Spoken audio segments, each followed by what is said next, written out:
ফের সালিশি সভার নিদান।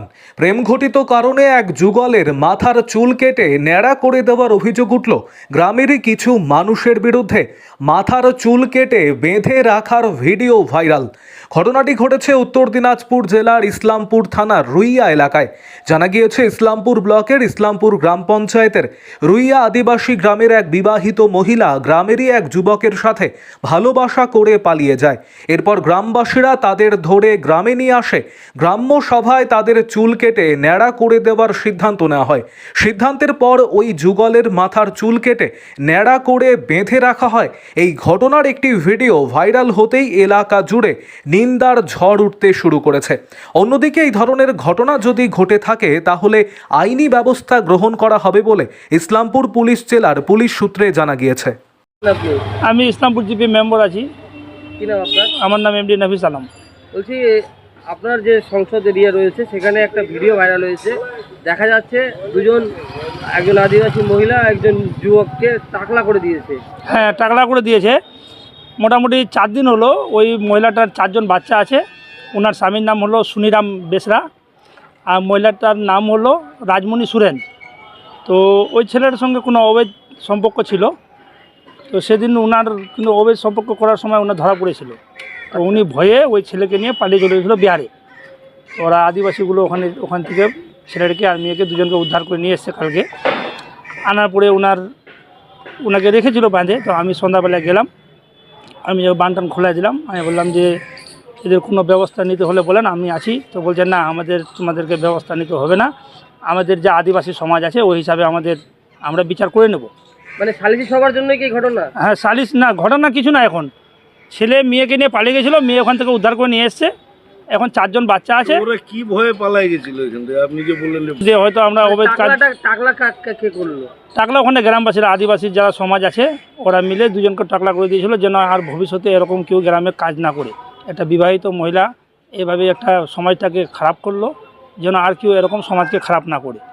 বিবাহিত মহিলা গ্রামেরই এক যুবককে নিয়ে পালিয়ে গেছে। হ্যাঁ, গ্রামেরই এক যুবককে নিয়ে পালিয়ে গেছে। ভালোবাসা।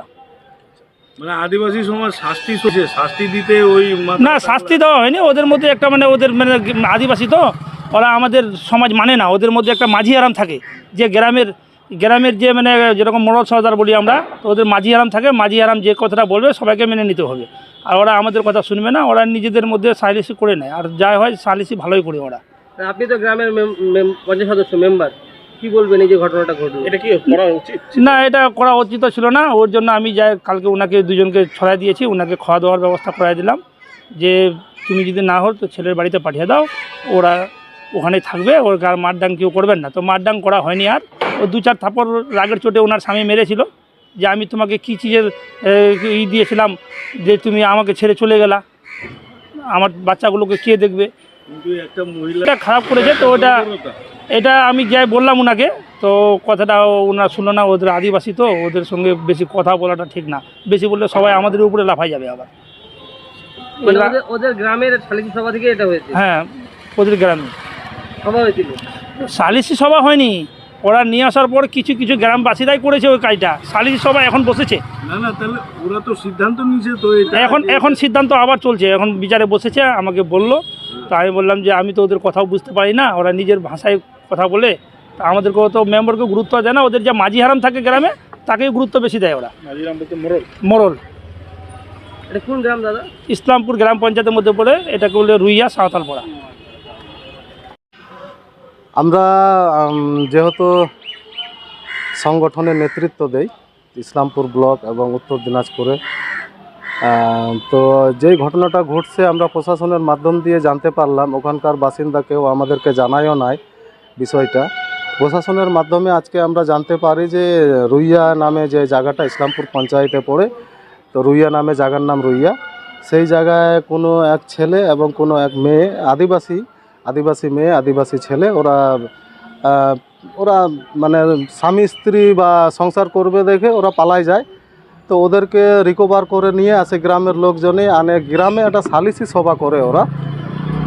কিছু লোকজন, সবাই না, গ্রামের ওখানকার কিছু লোকজন মিলে একটা সালিসি সভা করে। সেই সালিসি সভার মধ্যে ওদেরকে বিচারের মাধ্যমে কিন্তু বিভিন্ন ইসের মাধ্যমে আমরা বিভিন্ন সমস্যা কিন্তু বিচারের সালিসি সভার মাধ্যমে কিন্তু সমস্যার সমাধানগুলো করি।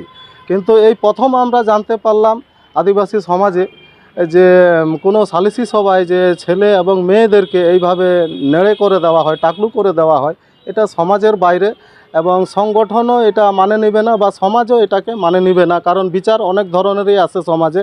আদিবাসী সমাজে বিচার ব্যবস্থাটাই কোনো সমস্যা হলে বিচার ব্যবস্থা বা বৈঠক নিয়েই আমরা সমাধান করি সব ধরনের সমস্যা। কিন্তু এরকম সমস্যা যে ঘটে গেল, ওরা যে যারাই করছে এই ঘটনাটা, তারা খুবই মানে সমাজের ঊর্ধ্বে কাজ করছে, আইনের ঊর্ধ্বে কাজ করছে। এটা আমরা খুবই এটাকে আমরা সংগঠনের আমরা যেহেতু আছি, তো আমরা এটাকে মানে নিচ্ছি না। পুলিশ তাদেরকে কিছুক্ষণ আগে রিকভার করে নিয়ে আসছে। এখন যেটা আইনি প্রসিডিওর করার সেটা আইন ব্যবস্থা। গ্রামের লোকের সাথে যে আপনার সাথে কথা হচ্ছে বা গ্রামের লোকেদের সাথে কথা, ওখানকার কয়েকজন যারা ছিল না তাদের সাথে কথা হয়েছে। তারাও বলতেছে এটা আমরা জানিও না, আমাদেরকে ডাকেও না গ্রামের, আমরাও গ্রামের, তা আমাদেরকে ডাকেও না। এরা কয়েকজন মিলে এই কাজটা করছে। তো গ্রামের লোকও কিছু লোকও ওদের এটার বিরুদ্ধে, সবাই ওদেরকে সাপোর্ট করতেছে না, কিছু ওদের সাপোর্টে আছে, বাকি লোকগুলা কিন্তু এটা বিরুদ্ধেই কথা বলতেছে। আপনার নাম?